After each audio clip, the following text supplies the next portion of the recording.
Hello student, मैं Rajiv Kumar Ranjan, blue moon classes Hajipur, यूरोडॉप solution series में। और आज का क्वेश्चन है हमारा 1.14 क्वेश्चन का हमारे पास इंफॉर्मेशन है। A train of length L is equal to 350 meter start moving rectilinearly, मतलब क्या, मोशन हो जा रहा है स्ट्रेट लाइन पर, clear, with constant acceleration omega is equal to 3 into 10 to the power -2 meter पर सेकेंड स्क्वायर। मतलब इनिशियल वेलोसिटी 0 हो गया एंड ओमेगा हो गया 0.03 मीटर पर सेकेंड स्क्वायर, क्लियर। एंड बोल रहा है कि t is equal to 30 second after the start the locomotive headlight is switch on. मतलब क्या होता है कि स्टार्ट होने के 30 सेकेंड के बाद उसका हेडलाइट ऑन होता है and that one is said to be the event one.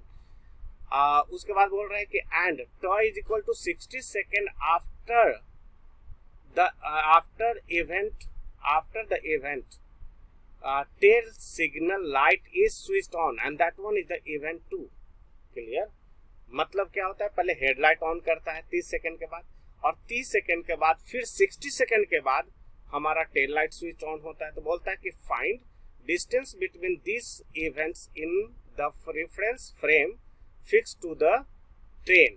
पहला कहता है कि फ्रेम ट्रेन के साथ फिक्स हो फ्रेम, एंड उसके बाद बोल रहे हैं अर्थ के साथ फिक्स हो। उसके बाद बोलता है how and the what constant velocity भी relative to earth must the certain reference frame के move for the two events to occur at the same point. मतलब ये रिलेटिव वेलोसिटी भी और फ्रेम ऑफ रेफरेंस पर भी डिपेंड कर रहा है, क्लियर, क्योंकि सारा वेलोसिटी फ्रेम ऑफ रेफरेंस पर ही डिपेंड करता है।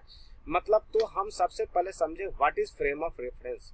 तो बोल रहे हैं what is frame of reference, तो होता है कि it is a standard physical quantity that is the section of universe relative to which we compare the state rest और motion of an another object, clear. और ये बोल रहे हैं कि फ्रेम ऑफ रेफरेंस जो हमारे पास होता है वो 3 तरह के होता है, that is based on dimension 1D 2D and 3D, based on motion inertial non inertial and rotating, and based on coordinate rectangular polar spherical and cylindrical. These are the complete frame of reference under which we study motion, clear. तो अब हमारे पास बोल रहे हैं पहला question, तो मान लेते हैं कि this one is your train. अगर ये ट्रेन है, क्लियर, अब इस ट्रेन में आपने क्या कर दिया कि फ्रेम ऑफ रेफरेंस फिक्स्ड कर दिया इसी में, क्लियर। अब इसमें फिक्स्ड कर दिया तो मान लेते ये फ्रेम ऑफ रेफरेंस हो गया, ये आपने ओरिजिन मान लिया, ओरिजिन, और यही हेडलाइट है, और ये फ्रेम जो है मूव कर रहा है with the train, clear, with the train. This frame is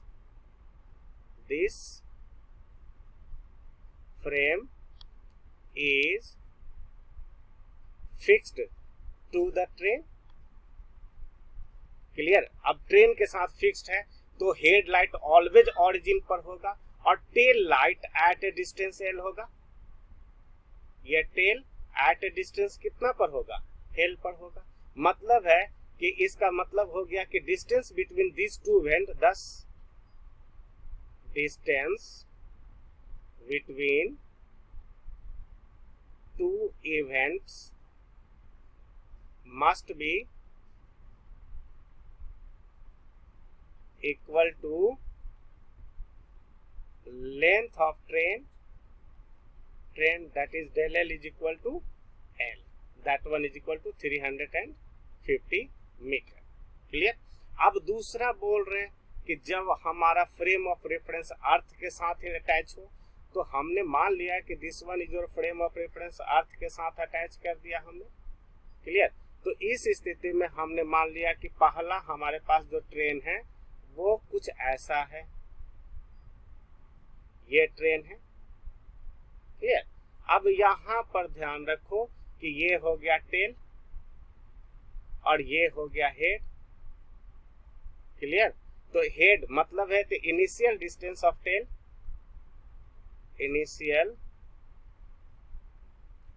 distance of tail is equal to 0 और initial distance of head is equal to L, clear.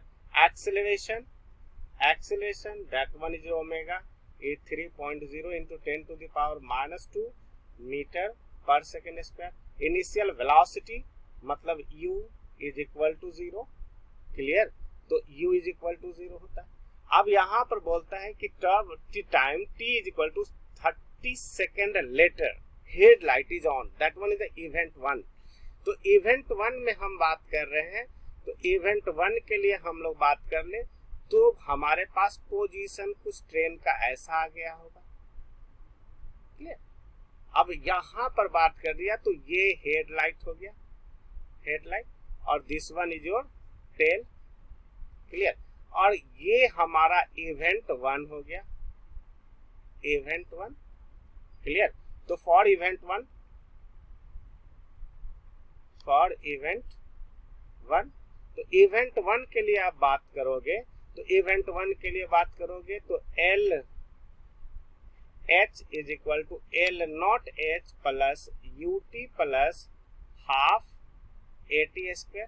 तो एल यहाँ पर हो जाएगा L H is equal to L plus 0 plus half omega और into T square, that means L H is equal to L plus half omega T square. This is the equation number 1, चूंकि initial velocity हमारा 0 है, clear. अब हम लोग बात करते हैं सेकेंड इवेंट, तो बोलता है कि फर्स्ट इवेंट के 60 second later tail light is on, मतलब अब हम लोग बात कर लेते हैं टेल लाइट के लिए। तो टेल लाइट के लिए हम लोग बात करते हैं तो ट्रेन का स्थिति कुछ ऐसा हो जाएगा, ट्रेन का स्थिति ऐसा हो जाएगा, क्लियर। अब हमने थोड़ा ऊपर नीचे करके बना दिया है ताकि आपको परेशानी ना हो, ओवरलैप ना करे। अब ये हो जाएगा टेल और ये हो जाएगा हेड, क्लियर। और this one is the position of second event, second event, clear. तो टाइम फॉर सेकेंड इवेंट, तो total time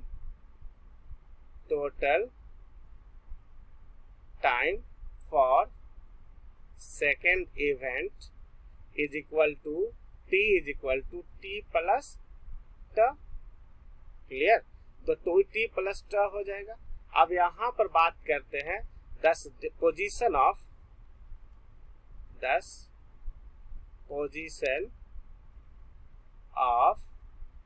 second event. Second event का पोजीशन हो जाएगा हमारा L T is equal to L not T plus U T plus half A T square, clear. तो L T is equal to, यहाँ पर ध्यान रखो ये ओरिजिन पर है, इनिशियल पोजीशन हमारा 0 है, उसके बाद इनिशियल वेलोसिटी भी 0 है, प्लस यहाँ पर हाफ और A is equal to omega and the T is equal to T plus ट का whole square, that means L T is equal to half omega और ये हो जाएगा टी प्लस ट का होल स्क्वायर। अब हमें पूछता है कि distance between the first and second event, मतलब हमें ये डिस्टेंस निकालनी है, क्लियर, डेल एल, क्लियर। तो डेल एल जब निकालनी है तो ये हमारे पास हो जाएगा डेल एल बराबर L H minus L T, clear. और एल एच हमारे पास है 1/2 omega T square plus L minus 1/2 omega और यह टी प्लस ट का होल स्क्वायर, क्लियर। और जब आप इसे सॉल्व करोगे तो हमारे पास आ जाएगा एल माइनस हाफ ओमेगा ट और यहाँ हो जाएगा 2t plus t and that one is equal to L, clear. अब यहाँ एल का वैल्यू दिया हुआ है, ओमेगा का वैल्यू दिया हुआ है, ट का वैल्यू दिया हुआ है, टी का वैल्यू दिया हुआ है, सभी को रखो और answer low, clear. This one is your answer. अब हमारे पास जो क्वेश्चन सेकंड कह रहा है, यहाँ पर ध्यान रखो, क्वेश्चन सेकंड कह रहा है कि मतलब ये ए सर्टेन फ्रेम, ध्यान रखो, a certain frame reference frame के moves for the two events to occurs it at the same point. मतलब ये स्पष्ट हो जाएगा कि दूसरा कोई एक फ्रेम ले लो, क्लियर ना, मान लेते हैं कि दूसरा फ्रेम ये हो गया, समझ में आया? तो दूसरा फ्रेम ये हो गया, तो ये फ्रेम मूव करेगा, तो देखो यहाँ पर पॉइंट ए पर स्ट्राइक किया, अब यहाँ ए पॉइंट पर हेडलाइट जला, तो ये फ्रेम अगर ये यहाँ आ जाए तो ए यहाँ आ जाए, तब ये सेकेंड इवेंट हो, क्लियर? इसका मतलब फ्रेम को क्या मूव करना चाहिए, अपोजिट टू द ट्रेन। मतलब है कि यहां से स्पष्ट हो गया कि फ्रेम सेकेंड, मतलब है कि द फ्रेम के must be move in opposite to the train, clear, and displacement of the train, and displacement of frame K is equal to del n, जो आपने यहां से प्राप्त किया, क्लियर? और उसके बाद बोल रहे हैं time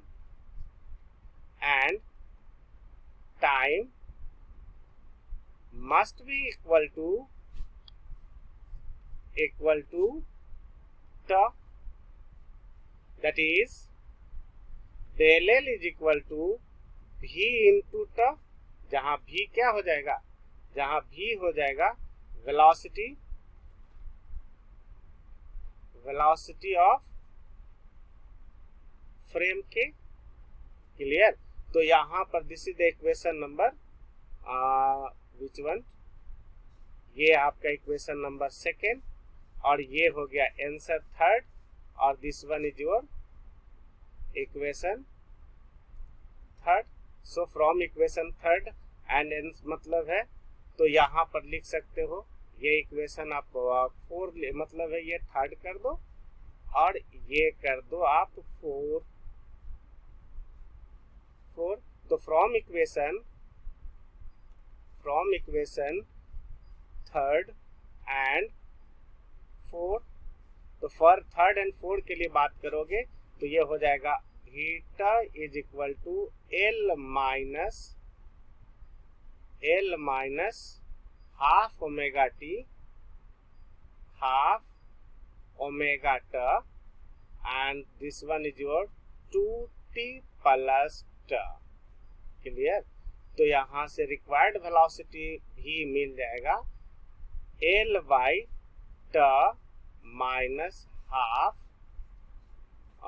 omega, and that one is equal to 2t plus t. अब देखो this one is the required velocity, ये हमारे पास क्या मिल जाएगा, रिक्वायर्ड वेलोसिटी ऑफ